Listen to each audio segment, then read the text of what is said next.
Hello po mga kapamilya at kapuso.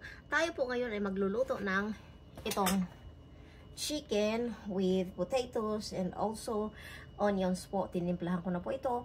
Nasa sa inyo po kung ano yung ilalagay nyo ng mga spices po. Pero nilagyan ko lang to ng yung katulad ng garlic powder, pepper powder, onion powder, and lagyan ko din siya ng ng konting Ajinomoto.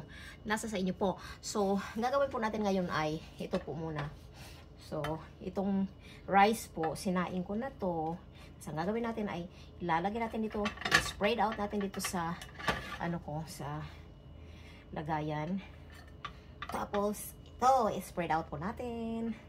Tapos, ang gagawin po natin dito, pagkatapos mo nito, sige, ilalagay muna natin itong lahat siguro ng rice nito, kahit kami lang dalawa dito, kasi meron naman kaming pwedeng pakakainin ito, yung pusa, or else, magbibigay kami dito sa kapitbahay namin. Kasi sabi nga doon, the more you give, the more you receive. Kaya, dapat po hindi tayo magiging madamot. Kasi kapag madamot tayo, pagdadamutan din po tayo ng kapwa natin, lalo na ng Panginoong Hesus.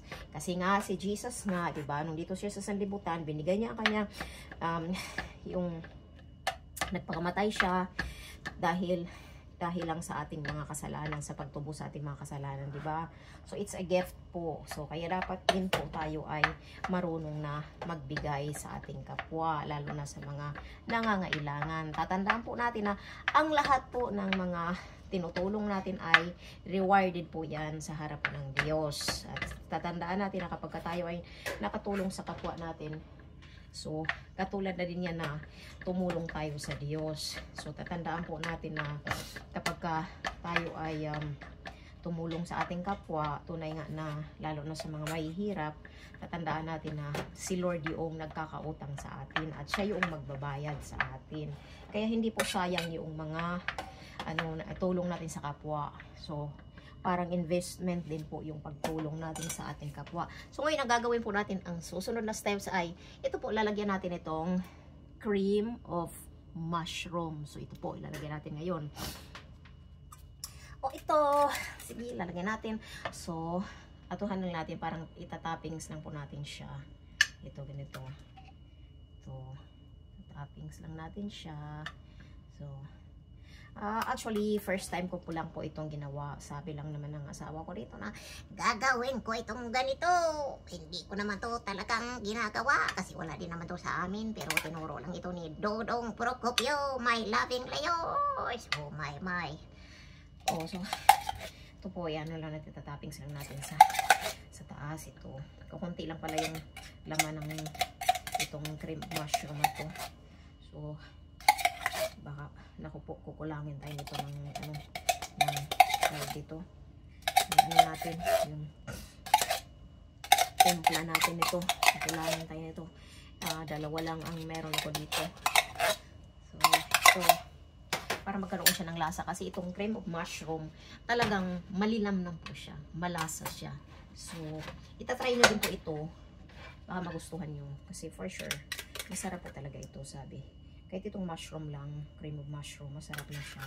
So, pwede naman natin siguro, kung wala nang doon, kung wala na akong mailalagay, so pwede na naman natin lalagyan din ng, ang tawag dito, yung chicken siguro, yung chicken.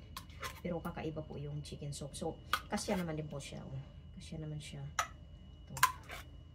Ayan, kasya siya, yung dalawa.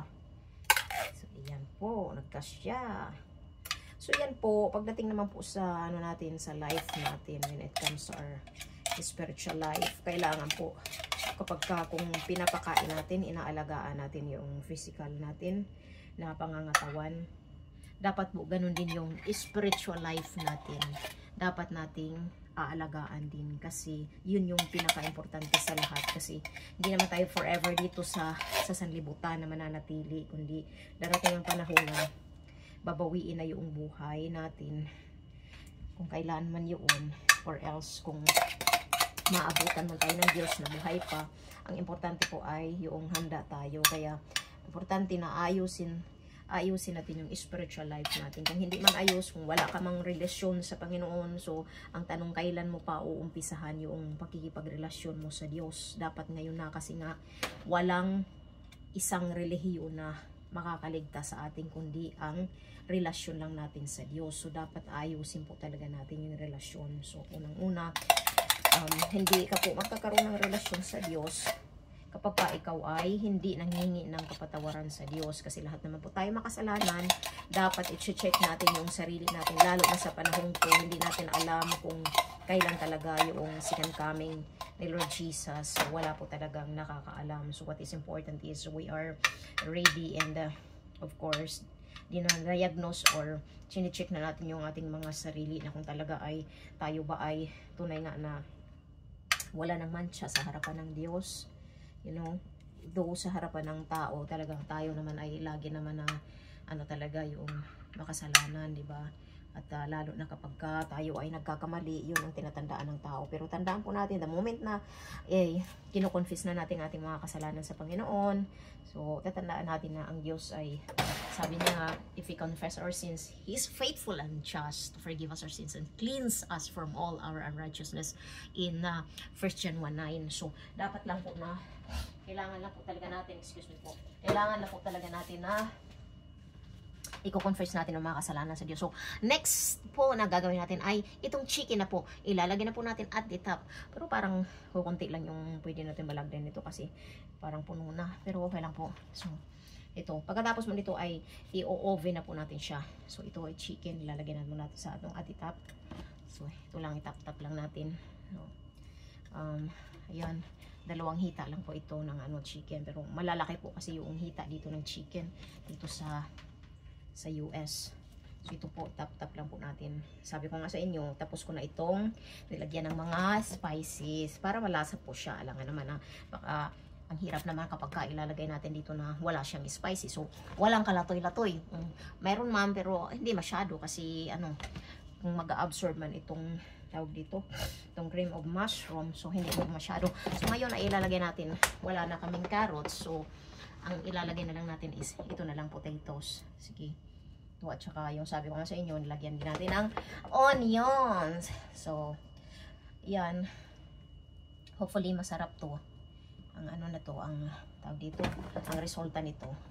Hopefully masarap. So, yun po ang sabi ko sa inyo na dapat kung pinapakain natin yung kung sa Bible po kasi kung pinakapakain natin yung natin, yung physical, dapat po pakakainin din natin yung spiritual life natin. Aalagaan din po natin kasi yun po yung pinaka-importante sa lahat. Since sabi ko sa inyo, walang forever, we are all strangers in this world. So in short, tayo po ay mga lang, turista lang dito sa sanlibutan. So kaya dapat aasikasuhin din po natin unang-una talaga yung spiritual life natin. But actually, since dito pa tayo sa sanlibutan, so balance lang po ang life natin. Kung mayroon tayong nagtatrabaho tayo, mayroon ka din talaga dapat time sa Panginoon, kasi tatandaan po natin na ang may-ari ng buhay natin ay hindi na tayo, kundi si Jesus na. Kaya let it be na ang Panginoon ang siyang pahahariin natin sa ating mga buhay. Kasi kung tayo lang, wala tayong magagawa kung wala ang Diyos. And life is meaningless without God, without Jesus. Kaya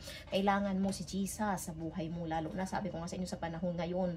Kasi nga sabi ko sa inyo, pagdating ng panahon ay haharap tayo sa paghahatol or judgment day, na kung saan ikaw lang talaga yung makakatulong sa sarili mo, ni kahit yung pamilya mo, asawa mo, anak mo, mga friends mo, relatives mo, never po sila na makakatulong sa'yo when it comes to salvation. Ikaw lang po talaga. Kaya dapat pagsikapan natin yung yung life natin na tayo ay talaga naman na pagdating ng panahon ay maliligtas tayo. Well, ang lang naman talaga ni Jesus para maligtas tayo. First and foremost, we need to believe and accept Jesus Christ as your Lord and Savior. Ang lola nyo ay tumitingin na lang dito, sumisilip kasi nahihirapan sa pag-video. So, yun nga, kapag don't expect na pagdating ng panahon maliligtas ka kung hindi mo tinatanggap at hindi ka naniniwala that Jesus Christ is your Lord and Savior. Kasi yun ang sabi niya doon sa John 3:16, for God so loved the world that He gave His only begotten Son, for those who ever believe in Him should not perish but have everlasting life. So, kailangan lang po talaga natin ay maniniwala that Jesus Christ is our Lord and Savior. Wala na ibang Diyos na pwedeng makapagligtas sa atin kundi si Jesus lang. Kaya yun po. And then another thing, para maligtas po tayo pagdating ng panahon, ngayon pa lang kung may mga kasalanan tayo, sabi ko nga sa inyo, may mga kasalanan tayo na hindi din natin alam na nagkasala na pala tayo. Kaya dapat aware po tayo na dapat i-confess natin ang lahat sa Panginoon, kasi paano ka patatawarin ng Diyos kapag ka ikaw ay hindi nagko-confess sa mga kasalanan mo, 'di ba? Kaya dapat lang talaga ay we need to accept or admit that we are sinners or we commit mistakes. So yun lang po ang dapat talaga natin gawin. So ngayon po ay isasalang na po natin siya dito po sa oven. So hanggang dito lang po mga kapamilya at kapuso. Thank you so much for watching po. Hanggang sa muli po. Paalam. Teka lang, paano ko ito